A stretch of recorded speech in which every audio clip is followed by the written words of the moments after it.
Hi, I'm Jeanette Roche. This is Bridge City News. Here are some of the top stories we've been following. Progress made in peace talks today between Russia and Ukraine. We have the details. Plus, the federal government releases details to settle an unlimited number of Ukrainian refugees in Canada. And a new airline to Lethbridge could provide more travel options in southern Alberta. Your nation, your province, your southern Alberta. From the heart of Lethbridge, it's Bridge City News with Jeanette Roche. Thanks so much for joining us. The federal government is still expected to release details about its plan to settle an unlimited number of Ukrainians and their families in Canada. Nearly 60,000 have applied so far, and some have already begun arriving in Alberta this week. A plane load arrived in Edmonton last evening, and over the weekend, a Polish plane carrying Ukrainian refugees arrived in Calgary. But the Ukrainian-Canadian Congress has some concerns, saying as far as it knows, the government has not created a registry of people to connect them with sponsors or community support. Turkey's foreign minister says there was meaningful progress today at talks between Russian and Ukrainian negotiators in Istanbul. Meanwhile, the head of the Russian delegation says the two sides have a long way to go to reach an agreement, but Vladimir Medinsky says Ukraine's proposals are a, quote, step to meet us halfway, a clearly positive fact, end quote. Medinsky says Russia has agreed to reduce military activities around Kyiv and the northern city of Chernihiv. Ukraine's team set out a framework for a peace deal that would see it remain neutral, but its security would be guaranteed by a group of countries. A meeting between the Russian and Ukrainian presidents is on the agenda. Canada will send additional RCMP officers to assist the International Criminal Court investigation into possible war crimes by Russia in invading Ukraine. Prime Minister Justin Trudeau says President Vladimir Putin's regime must be held to account. Public Safety Minister Marco Mendicino says Russian President Vladimir Putin's war machine is destroying houses, hospitals, and schools in a flagrant violation of international law. Canada will continue to work to ensure they are held accountable. A new climate plan was tabled in Parliament this morning, estimating the oil and gas sector will need to cut greenhouse gas emissions by 42% by 2030 for Canada to achieve its new targets. It also includes a tougher schedule to shift to electric vehicles, promising that 1 in 5 new passenger vehicles will be battery operated within 4 years. Environment Minister Stephen Guilbeault says it will take a little longer for transportation, which accounts for 1/4 of all emissions, to catch up to other sectors when it comes to making cuts. Now, the biggest contributor to emissions is, of course, the oil and gas sector in this country. So we put down a clear track for where the sector needs to go. Emission cuts of a little over 30% compared to 2005, with a little over 40% emission cuts compared to where we are today. This will guide us as we develop our plan to cap and cut emissions from the oil and gas sector. I cannot stress enough that this is a global competition. With our natural resources, our skilled workforce, and our strong financial system, Canada stands to benefit substantially by increasing our climate ambition. We've been through more than 2 years of pandemic lockdowns, international conflict, misinformation wars, but the climate crisis will still be with us when other crises have passed. So we have to redouble our efforts. Alberta Premier Jason Kenney says he's been interviewed by RCMP as part of an investigation into potential criminal identity fraud in the United Conservative Party leadership contest that elected him 5 years ago. Police are looking into possible voter identity theft in the 2017 campaign and have interviewed multiple Kenney cabinet ministers. In a recent interview with Western Standards editor Dave Naylor, I asked how he thought this might factor into Kenney's upcoming leadership contest. Well, as you know, the RCMP doesn't exactly move with lightning speed. They're still investigating the so-called kamikaze campaign in 2017, where he allegedly convinced a candidate called Jeff Callaway to run and then withdraw and throw his support to him. And in an effort to keep out Brian Jean. I don't think the investigation is anywhere close to being done. But keep in mind, Brian Jean is now an elected UCP MLA, so he can do a lot of damage now that he's working from within the party as opposed to sniping from the sidelines. You can catch that full interview with Dave Naylor coming up after business news. The province is calling on Canada to end the carbon tax increase scheduled for April 1st. Finance Minister Travis Toews says now's not the time to increase tax burdens on Albertans. The carbon tax hits Albertans in so many ways, directly and indirectly. We will continue to call on the federal government to listen to Canadians' concerns and not increase the tax burden at this difficult time. I firmly believe the best thing governments can do during times of inflation is spend less, borrow less, and tax less. And that's exactly what Alberta's government is doing. It's why on April 1st, we will no longer collect the provincial fuel tax. We will be suspending it, saving Alberta drivers 13 cents a litre while oil prices are high. All Alberta home care and hospices could be licensed and regulated if a new bill goes through. Alberta's Health Minister Jason Copping introduced the bill, which aims to bring together 6 related pieces of legislation and 3 standards of care, some going back more than 30 years. All care facilities, including home care, designated supported living facilities, and hospices, would be licensed and regulated, and there would be more authority for the minister to monitor and enforce standards. This new legislation will help transform the continuing care system to reflect the importance of residents and client quality of life and a person-centered approach to care and services. It will enable shifts to expand home and community care, improve care within continuing care homes and in other settings as well. And it will also allow us to start implementing recommended actions identified in our review of continuing care homes and palliative and end-of-life care. Penalties under the bill would increase to $100,000 a day from the current maximum of $1,000. Calgary Street Pastor Arthur Pawlowski remains behind bars, and his attorney, Sarah Miller, says she and her client will be fighting the recent charges that were laid following the incident that took place near the Coutts border. Pawlowski's next court appearance is on April 1st, and Miller explains some of the challenges he's facing and doesn't believe the new charges are typical procedure. I would say that he's facing ordinary challenges that most people would face after 45 days of incarceration. The Calgary Remand Centre, now the Edmonton Remand Centre, they have had him in certain units that either there are certain restrictions in place so that he can't socialize or be out of his cell as often as some other units. I think probably it's fair to say that a lot of isolation, a lot of challenges that come with being incarcerated and in a cell for up to 23 hours a day.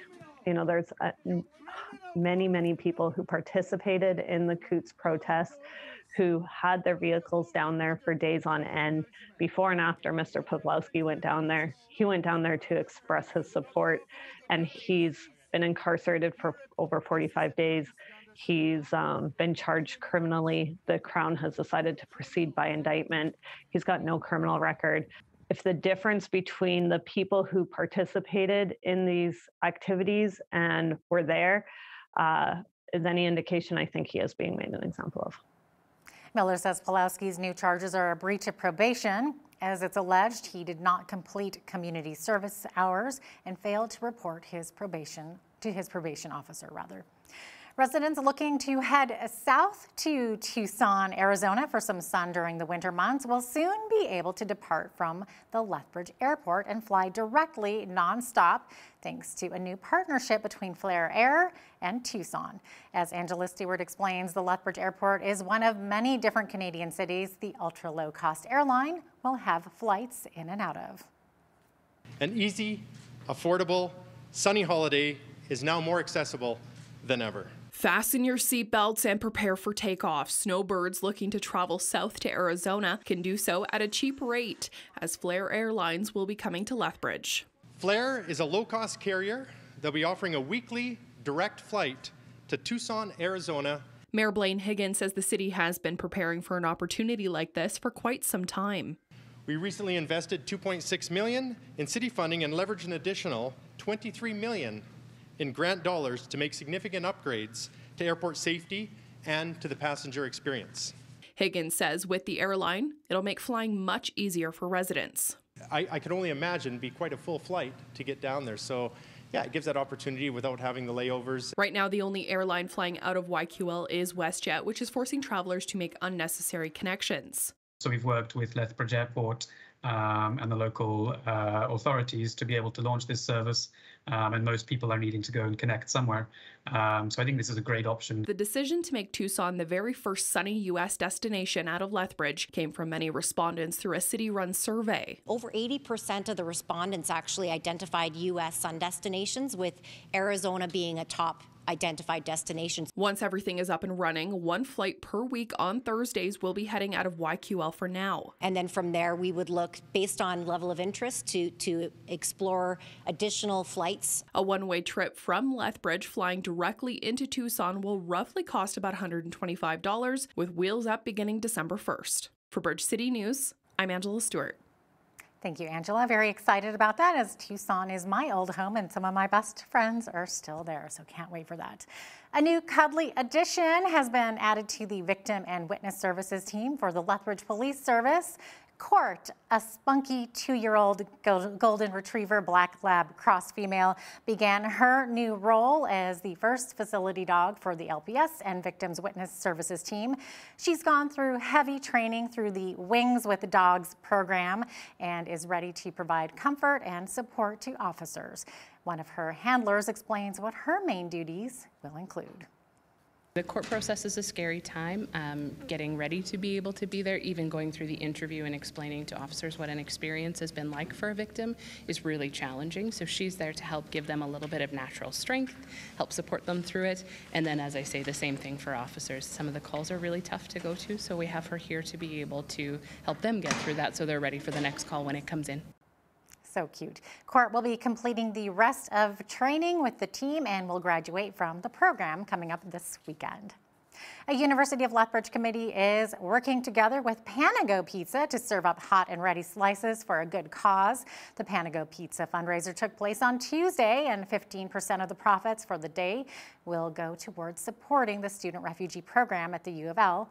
As video journalist Micah Quinn explains, this money will go where it's most needed for student refugees coming to our city.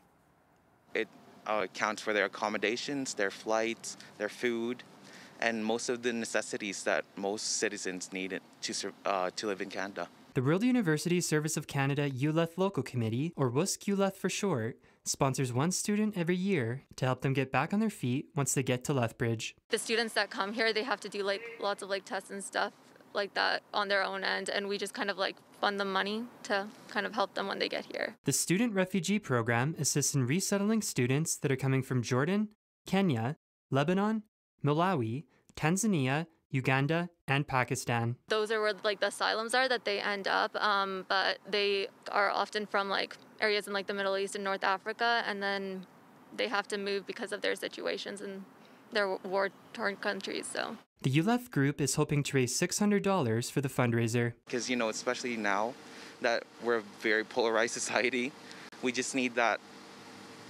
little push to come together and just do something good every now and then. The fundraiser will run until 11 p.m. on Tuesday night, and for more information on the WUSC ULETH Local Committee, you can visit their Facebook page. For Bridge City News, I'm Micah Quinn.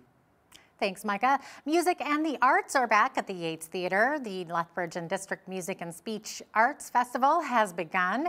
This is the first time the festival has been in-person since 2019 due to the pandemic.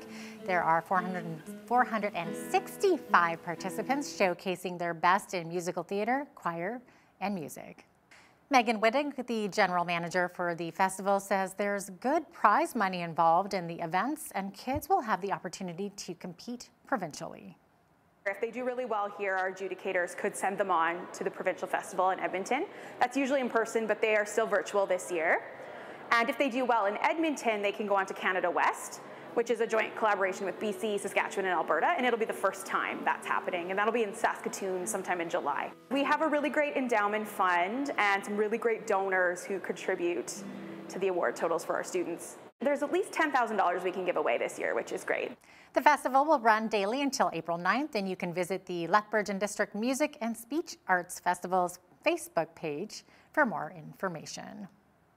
For the first time since the turn of this century, Canada is heading back to the biggest stage in soccer. As Nathan Ryder reports, the Lethbridge soccer community has their full attention on Team Canada ahead of the World Cup in Qatar in November.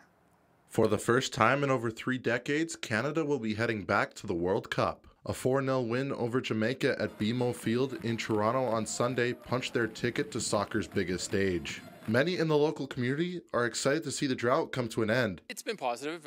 We're all excited to see Canada, make it in after 36 years or whatever it is. So yeah, it's a good thing. Hopefully it continues and the popularity grows.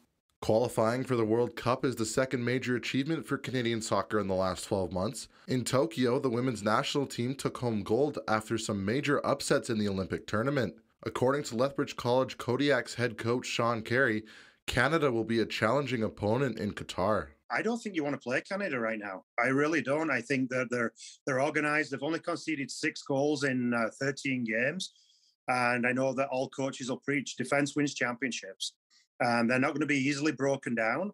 And like I said, I don't think it would not surprise me if they made the final 16 in the last 8. The last time Canada qualified for the World Cup was back in 1986 when the event was held in Mexico. The last game Canada played in the World Cup was a 2-0 loss to the Soviet Union.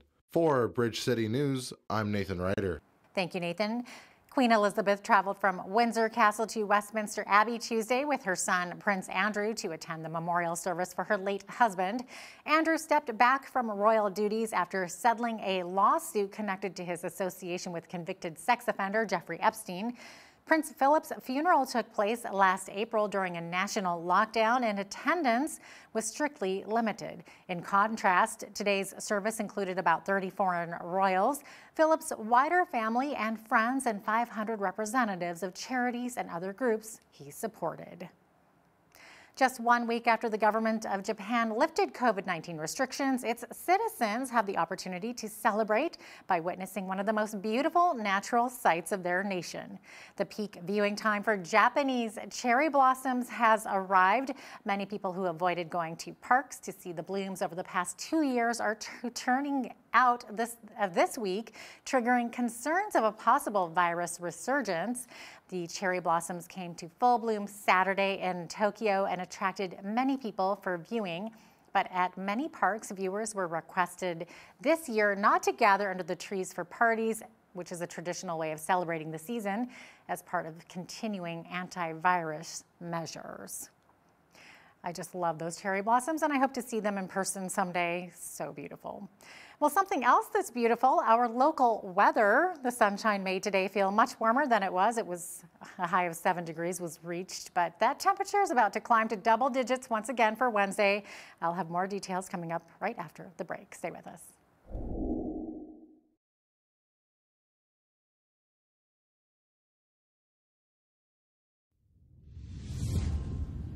It was a bit of an unexpected surprise waking up to snow this morning, but it was gone in short order as we had a beautiful sunny day today. We reached 7 degrees, although it did feel much warmer than that in the sunshine.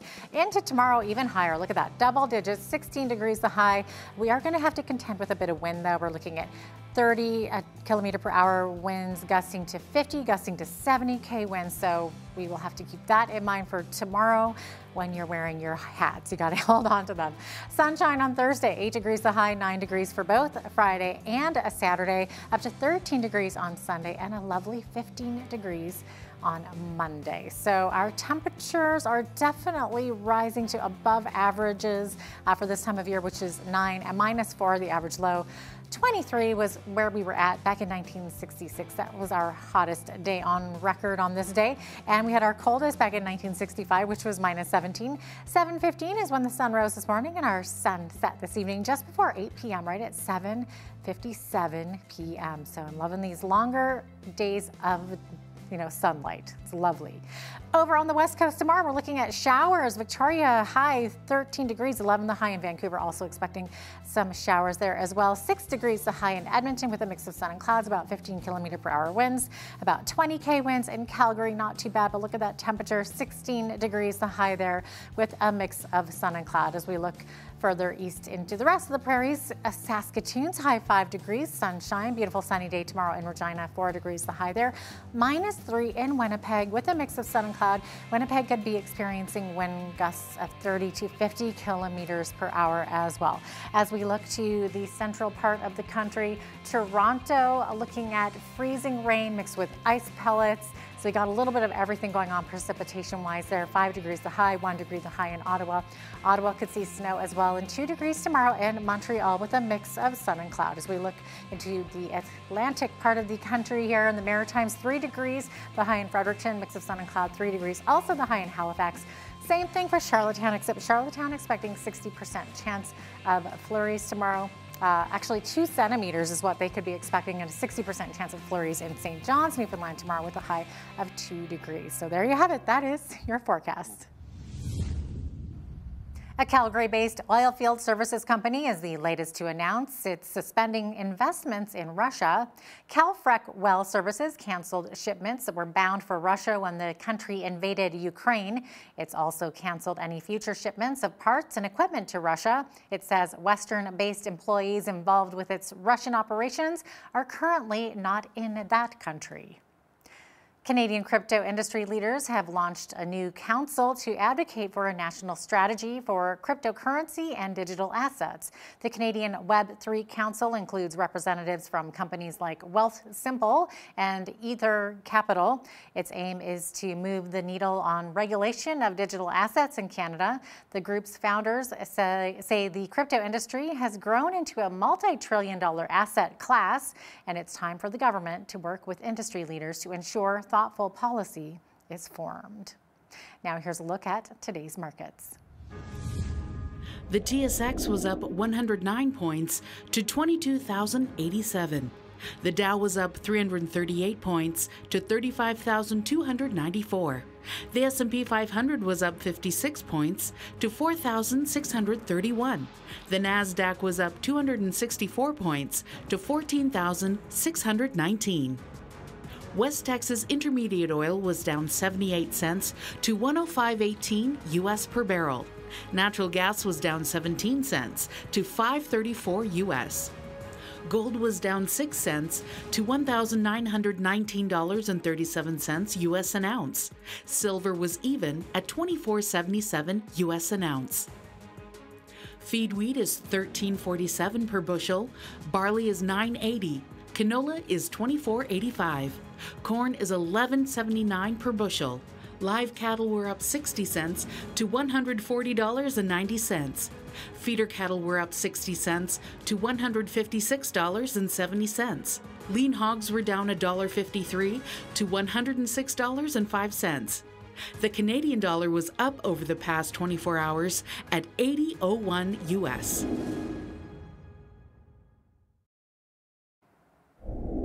Recapping one of our top stories, negotiators from Russia and Ukraine met today in Turkey in an attempt to end the invasion that began on February 24th.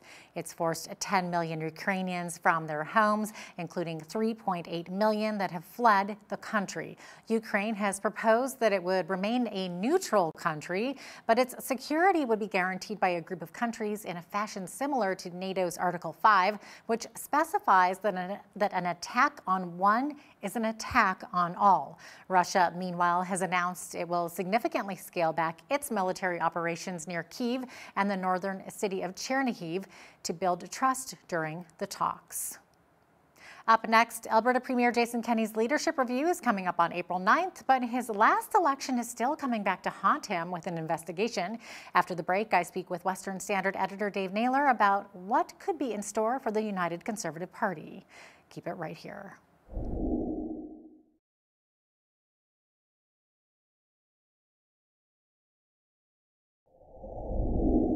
If you talk to the UCP government, they'll tell you that Alberta is back. When we have a look at the prices of oil, it seems Alberta is back in the black. Naturally, the NDP has a different take on the state of our province. However, for a standard Western view of the welfare of our province, we're going to chat with Dave Naylor, editor of the Western Standard. He joins me from Calgary. Dave, thanks so much once again for being here today. Oh, my pleasure, Jeanette. Good to see you. Awesome. Okay, so Dave, possibly the #1 topic here in Alberta, Jason Kenney and his upcoming leadership review in April. Some, possibly many, within the United Conservative Party are looking for a new leader. Do you have any idea of who we'll see come forward to challenge Jason Kenney? What have you been hearing about various groups vying for the power at that top spot? Well, I think, Jeanette, everybody's waiting to see the results of what happens in this leadership vote, which honestly has just turned into a shambles, debacle, however you want to describe it. They flip-flopped. They were going to have in-person voting in Red Deer. When 13,000 memberships were sold, they decided, okay, no, we'll hold it in 3 separate places over 3 days. And they changed their mind again to a mail-in vote. So it looks like an amateur hour. So I think there are people behind the scenes quietly sort of making moves, I would think, the Doug Schweitzers of the world, but none of them are not coming out publicly because they just want to, just in case Kenney does win, they can't be seen to be trying to stab him in the back already. It's if Kenney does win and he hangs on by a small margin, that's when the fun and games begin. Yeah, interesting take on that. And of course, you mentioned those mail-in ballots, which were just announced. What do you make of that switch to mail-in ballots instead of voting in person in Red Deer? Like, what was the original plan? Well, we've seen some internal party polling that shows the case Jason Kenney would have lost if it was an in-person vote. So he did the only thing that he could do. It's basically he controls the board. So the board has decided to hold this mail-in ballot. Jason Kenney is a formidable organizer on the ground. He spent the last couple of weeks touring Calgary's ethnic communities, speaking to small groups as little as 15 or large groups, saying that extremists in the province are trying to replace him. And he's the only one that can save them if he keeps his job. So it's, they just look bad. They waffled. I'm surprised. The only thing worse they could have done was brought in the Dominion voting machines from the U.S. But it's just a mess, Jeanette. It looks just awful on the party. As you know, Kenney has vowed to stay with 50% plus one. If he does win, I think you'll see a whole bunch of floor crossings through disgruntled MLAs.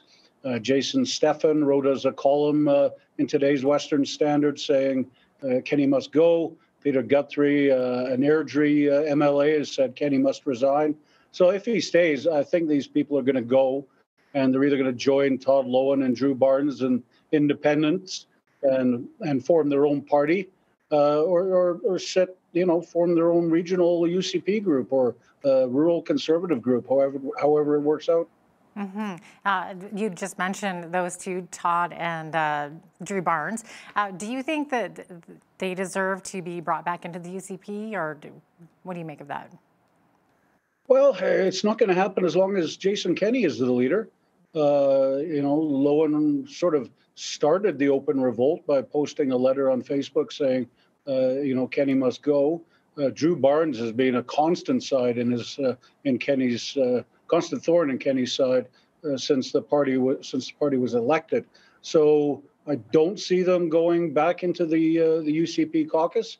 If Kenney loses and whoever else takes over the leadership can make that decision, I guess, or Todd and Drew can sort of make peace offerings if they like.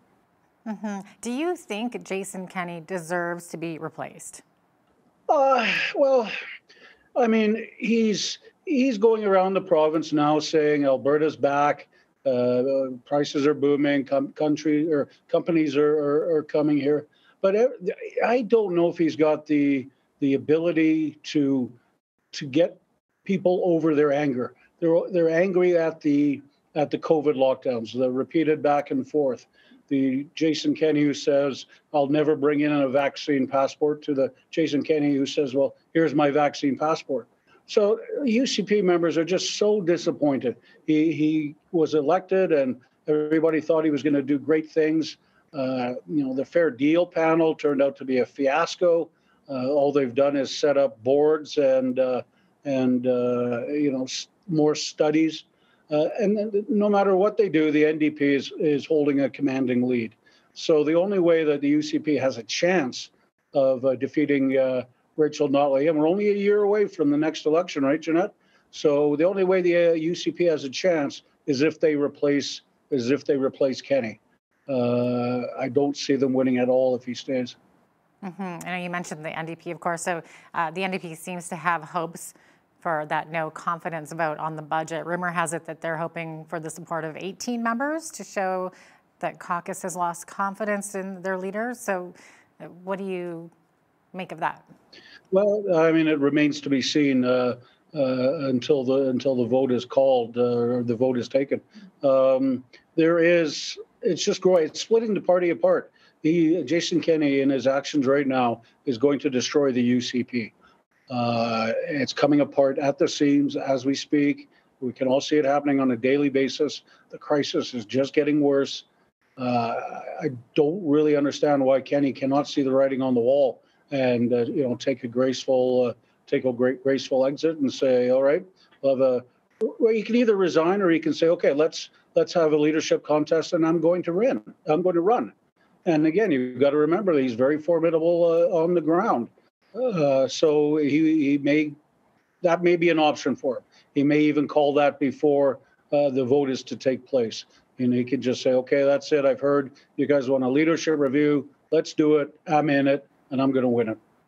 What kind of future is there for the UCP if Kenney stays on as leader? I mean, you're kind of alluding to the fact that there is no future. Well, I mean, I don't think there is. I mean, right now, you look at Calgary.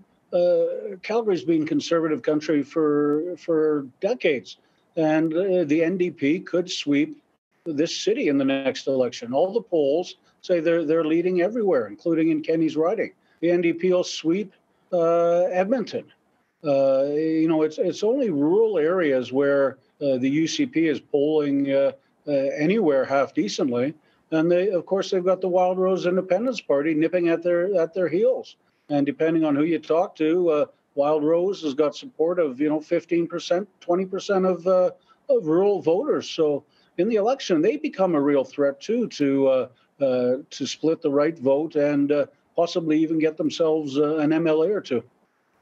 Yeah, we've heard that Kenney is still under police investigation from 2017. Can you talk about that a little bit? And how do you think this will factor into the leadership contest? As you know, the RCMP doesn't exactly move with lightning speed. They're still investigating the so-called kamikaze campaign in 2017, where he allegedly convinced a candidate called Jeff Callaway to run and then withdraw and throw his support to him, and in an effort to keep out Brian Jean. I don't think the investigation is anywhere close to being done. But keep in mind, Brian Jean is now an elected UCP MLA, so he can do a lot of damage now that he's working from within the party as opposed to sniping from the sidelines. Yeah, you mentioned Brian Jean there, of course, newly elected. What was your take on those results of that Fort McMurray Wood Buffalo by-election? I think it just shows you how popular Brian Jean is in Fort McMurray. I think there was a combination of that. I think there was a combination of an anti-Kenney vote there. But keep in mind, Brian Jean's been elected up there for, as federal MP, as a provincial MLA. He's well-known. He's a local boy. The Wild Rose Independence Party, they dropped in their leader, Paul Hindman, and he didn't do very well, getting only about 10% of the vote. And the NDP also trailed. So it came as no surprise to me, Jeanette. Do you think that Jean could be one of those that could go up against Kenney in the future? Without a doubt. Yeah. Without a doubt. I think, Kenney has already said, Jean's already said he's going to run. Doug Schweitzer, certainly Casey Maddu would probably be a candidate. I'm sure there's a lot of cabinet ministers right now just putting out quiet feelers just to see what kind of support they get. Mm-hmm. And Dave, let's talk a little bit about the benefits of our oil and those who want our Alberta petrochemicals. So the pipelines, of course, won't build themselves, but is there any light at the end of the tunnel, so to speak, to get more of Alberta's oil through a newly constructed pipeline? Well, there's always the Trans-Canada pipeline, which is hopefully going to be constructed. It's just becoming almost unaffordable to fill up with gas. I paid $70 this week to fill up my little Honda Civic. Wow. God knows what people with pickup trucks and SUVs, I just don't know how they're going to do it. Premier Kenney has announced that as of April 1st, they're going to stop collecting their part of the gas tax, which will save Albertans 13 cents. But the same day, hey, guess what? There's a new Justin Trudeau carbon tax coming in that's going to take away a lot of the good news from that hike. So Alberta's got the oil. We just have no way to get it out to the people that need it, other than just more and more rail cars. Yeah. Okay, so you mentioned Trudeau, so let's talk a little bit about federal politics. So a bit has happened in Parliament since the weekend of police violence and the truckers leaving Ottawa. So now it seems that Justin Trudeau can talk and negotiate at least with the NDP. So what do you make of that relationship between Liberals and the NDP? Well, I think it's probably Jagmeet Singh's theory is that this is as close to power as I'm going to get. And Trudeau's thinking, well, you know what? This is going to keep me in power for years to come. So it's basically a win-win situation for both of them. We've already seen some of the fallout with a $5 billion Dentacare program that's going to be seen as NDP pushed, where families under $70,000 in earnings will get free dental care for their kids. Significant law coming to ban replacement workers. These would be the so-called scabs that companies use to keep operations going while on the strike. Those are now going to be illegal thanks to this NDP alliance. So I guess it's how the voters are going to buy it, Jeanette. I mean, there's going to be a lot of NDP voters angry about it because hey, they didn't vote for Justin Trudeau. And same with the Liberal Party, and the Conservatives are probably a little bit relieved because it's going to give them some time to get their leadership in order and get their name and brand out across the country. But and Trudeau's currently now in Europe making a fool of our country, so it's going to be it looks like 3 more years of sunny ways. Right. So, do you think the Liberals are actually looking for that collaboration with NDP, or was it just a matter of sort of convenience for the Liberal Party? Well, I think the bottom line is it keeps them in power. The NDP has promised that they're not going to vote against them in any confidence motion. So the Liberals now know that they can basically do whatever they want to do without fear of them calling an election. So again, the NDP doesn't want another election at the moment. Jagmeet Singh is not doing very well in the polls. The party's not doing very well financially. So the last thing the NDP wants right now is an election. So I think it just works out as a marriage of convenience for both of them. Yeah, kind of a symbiotic relationship there. Exactly. Is there a date in mind as to when that relationship may come to an end, or are they just going to see it right through? No, it's good to go for the entire length of this Parliament. I mean, the NDP or the Liberals can break it off at any point. You remember BC Greens had a alliance with John Horgan as Premier, and he broke that and called an early election and pretty well decimated the Greens in BC. So for me, if you're the lower party in the coalition, during the next election, things tend not to work out so well for you. But at this point, there's no reason for either of those parties to break the agreement. But the day is a long time in politics, Jeanette. Who knows what tomorrow will bring? So true. Dave Naylor, thank you so much for your time and conversation today. Always a pleasure to have you on. Thanks for having me, Jeanette.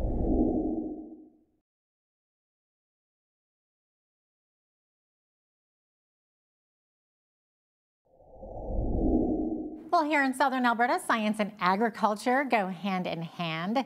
Today, we're talking with an expert in remote sensing and farming. Now, this goes far beyond your TV remote control and your grandparents' grain farm. Today, we have Dr. Craig Coburn joining us from the University of Lethbridge. Dr. Coburn's work focuses on the aspects of remote sensing science.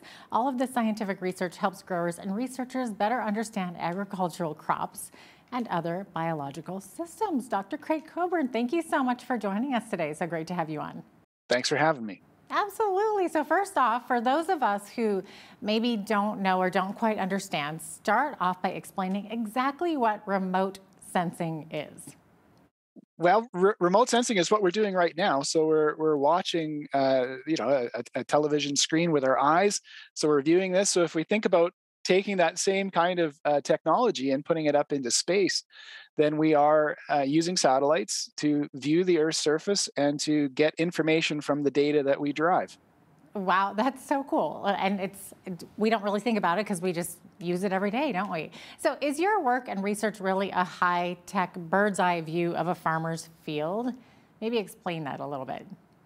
Oh, absolutely. Much of the research that we do is charged with answering fundamental questions like things like how are the plants growing? How is that crop developing? What could we expect in terms of yield? Those are sorts of really basic questions that people have asked for a long time. And again, from space, we're now able to collect data that can help us derive that piece of information that's needed in modern agriculture. So was the study of remote sensing then just kind of a logical step of a transition for you? It's one of the areas in geography that involves geospatial technology. So you'll notice that on cell phones and other things, you can't 10, 15 years ago, I used to have a hard time telling people what I did. Now I just tell them I make Google Earth work and they understand. But when I was doing my graduate degrees, I used to just tell people I made maps for a living, and that would stop them from imagining all kinds of crazy things that I might do. We're geographers, we make maps. These are the technologies that we now use in order to provide information to help manage and monitor our Earth. That's so cool. So how long has remote sensing technology been around? Well, we've had active space programs since 1972. We've always wanted to look at ourselves from above. I mean, it's just a human thing. Whenever you can get on top of a hill and look over where you were, it satisfies a human need to know. So it's an interesting thing. As soon as we were able to get airborne, one of the first things we put in a plane was a camera. We wanted to see it. And before we had planes, we had balloons, and we used to put cameras out the sides of balloons and take the same photograph that every farm I've ever been at has, usually hanging in the dining room, that shows you your farm. That we've been doing that since the 1850s. So these are the kinds of things that just people find it fascinating. They find these things really interesting. But yeah, we've been at it digitally monitoring Earth since the early 70s. Okay, awesome. So what are some of the ways that farmers in southern Alberta are using this technology to enhance their farming? Well, we can use it for really basic things like just trying to tell health and condition is probably the biggest one. So crop health and condition we use really typically, and it's not easily done, but it's reasonably straightforward. Let's put it that way, because some of this gets a little bit high tech, and I don't think people want me to go off and deliver that particular lecture. But we can also do things weed detection. That's a new and upcoming area of interest. There's all sorts of modeling that goes on that requires some kind of geospatial input. So that might be on the government side, where they're trying to model the bigger picture of how agriculture is doing across the country.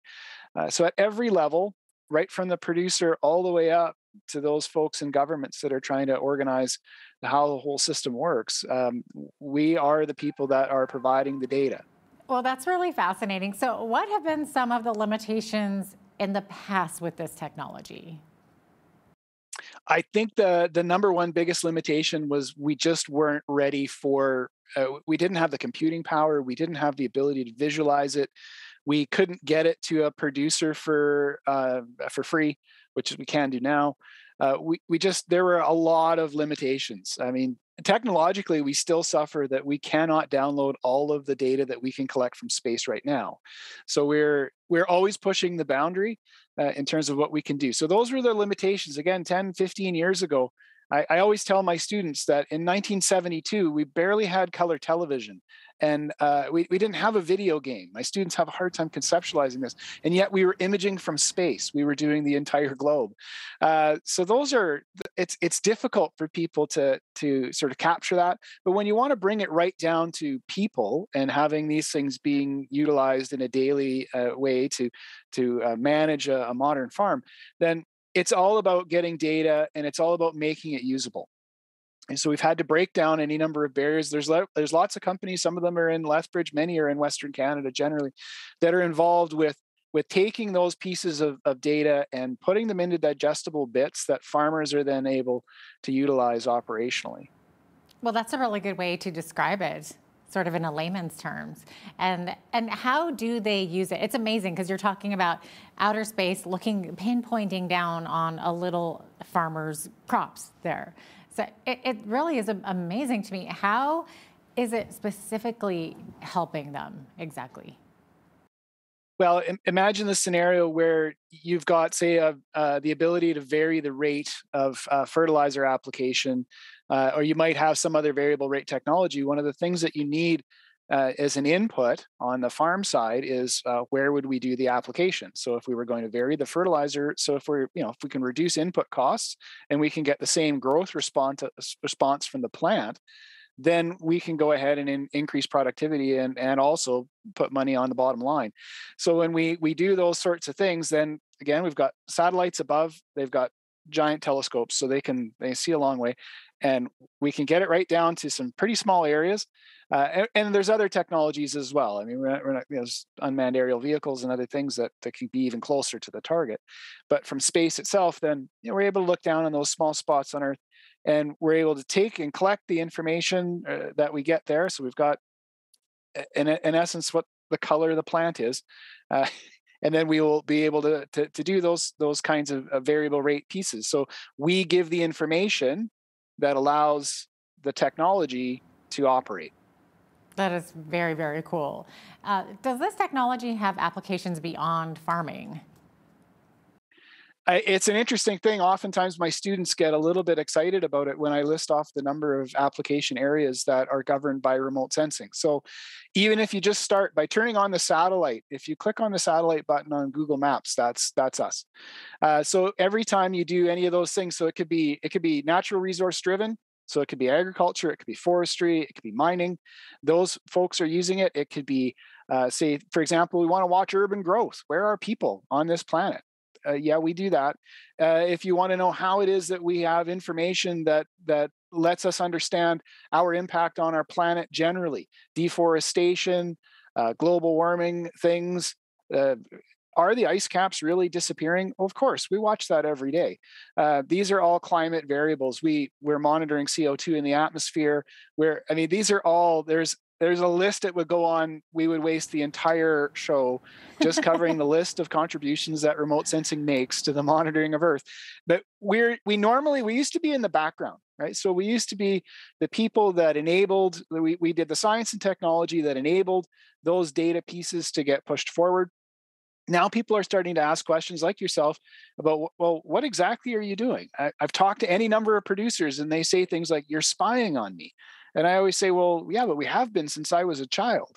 This isn't new. This is, it's just that we're now making it useful. And you now know that, there's a large remote sensing group at the University of Lethbridge. There's 5 of us that are in the group. That's an unusual collection across Canada. We're one of Canada's largest remote sensing groups. And those are the things that we're interested in. So it's, again, if you name it, we're probably involved. If it involves geographical things across our planet, then we're there. That's amazing. That's amazing. Now, maybe describe your development of a 6-band system, or better yet, tell us what the bands are, and then maybe about the development that you've made. Oh, so I do remote sensing fundamental work. So I do remote sensing physics. That's my specialty. So I build things. That's the way I shorten it up. So if scientists can't build their own tools, then they're forced to ask the questions that those who do build the tools ask. I want to ask my own questions. And in order to do that, I have to literally get in and do a little bit of electronics. I do know how to weld, so I build giant robots and things. But I started building camera systems. So these were camera systems that were meant to be inexpensive. I developed, I don't even know how many now. It's quite a few, but if there's an imaging system out there, I've probably tinkered with it in the lab. So and then we would design those things. So the 6-band system that I developed, that was a long time ago, and it was developed specifically around questions to deal with the remote sensing of vegetation. So it's vegetation. If you don't have a farm, you don't eat and you die. So it's really important that we get high quality information about plants generally, but about crops specifically. So in order to do that, I developed a system that had 6 spectral bands. So we're going to place bands in areas where we understand from our biologist colleagues exactly what that plant is doing at that point in terms of how it's reacting to light. So that might be looking at how is it photosynthesizing? Is the chlorophyll active? Those kinds of things. Then we can tell from that, we can go, look, if we see that it's photosynthesizing this much, then we get this is what color it is. But our vision of color extends past what people can see in the visible light range, and we extend off into the infrared. And those are the tricky bits to sense, but we can do that kind of work. Okay, so Dr. Coburn, this is all like super exciting, but maybe talk about what's the latest and greatest, most groundbreaking stuff that you've done in the past week or month, say. Well, Jeanette, the most important thing that we've done, and probably for me anyways, in the last few weeks, is the University of Lethbridge with me at the helm was part of the team that was doing the calibration for United States Geological Survey and NASA's latest satellite mission. So Landsat's the most important Earth observation satellite system to date, and we were part of a global team that was out doing the calibration of that sensor. Okay, so what exactly does that mean? What do you do? What did it do? Well, the fun part there was when you get a phone call from NASA, you usually pick up. And when they ask if you'd be willing to join the global team to do some calibration for their latest $1 billion satellite effort, you also say yes. And then it was mostly about finding a willing, in this case, a willing rancher down just south of Bow Island who has a grazing lease, and we thank him very much for the opportunity to go out and wander around in this marvelous area of reasonably native prairie. And it's a big, wide area. It's very consistent in terms of its tone. And we just happen to be, so we do research in that area, and we just happen to be in exactly the right spot to help the global calibration effort. So they were putting their current satellite and the next satellite were flying on the same path, which is almost never done. It only was going to happen for a few weeks, and we did happen to get a nice sunny day in southern Alberta to go out and provide data to the United States Geological Survey as well as NASA in order that they can calibrate that sensor. That's amazing. I'm just curious, when you're researching the land and you contact these ranchers and farmers, what's their reaction? They oftentimes are confused. They don't realize that we're watching, and it's not for the reasons they think. This is part of a global effort that's been going on since the 70s just to monitor our planet. And I think it's incredibly cool. But we're able to convince them, of course, because a lot of people in the general public don't really understand that this is happening every day, all the time. But we're not up there trying to see if you're doing something nefarious. We're just trying to see what our impact on the world is. So and those are the interesting pieces. But oftentimes they wonder, like, you can see me. I remember when I've contacted several folk, especially in the ranching side, and I'll ask them about their land, and I'll say, well, I need to get over into this area. I need to be in the southwest corner of this particular field at this time. And I see that there's a power line and that you've got a pen over here. And they're like, how are you doing this? And I'm like, look, I'm in Lethbridge, but I'm actually on the government website. I'm able to call it up. Right? I can just zoom in and I can see where that area is. And I can see there's a power line, and I'm going to be at the second power transmission tower. And I need to be in about halfway into your field. Is that okay? And they oftentimes are quite surprised that we can get that kind of detail from space. And I'm always on the other side because for us, those of us that do the research, we always forget that people don't know that we do this. So there's always this very interesting little moment where they realize that we know, and we realize that they don't know, and then we come to a meeting in the middle somewhere, and we have to tell them that this is okay. This is how we monitor the entire planet. You're not special. We're not even interested in you. We're just going to go out, have a look at what we can see. Amazing. And Dr. Coburn, if people want to learn more about your work or this technology, where can they look? University of Lethbridge does have a website. I've got a certain amount of stuff that's up there. I am the department chair, so you can always find me. I'm relatively easy to find. A lot of our work, of course, is published, and those things are all sitting in the public domain, so they're available for people to read. If you need the Coles Notes version of it because it's a little long and it gets a bit boring, then you're always welcome to send me an email, and I'll try to respond to as many questions as we would get. Awesome. Dr. Craig Coburn, thank you so much for your time today. We really appreciate hearing about all the great research taking place at the University of Lethbridge, as always. Thank you for the opportunity. Absolutely. I'm Jeanette Roche on behalf of all of us here at Bridge City News. Thanks for watching.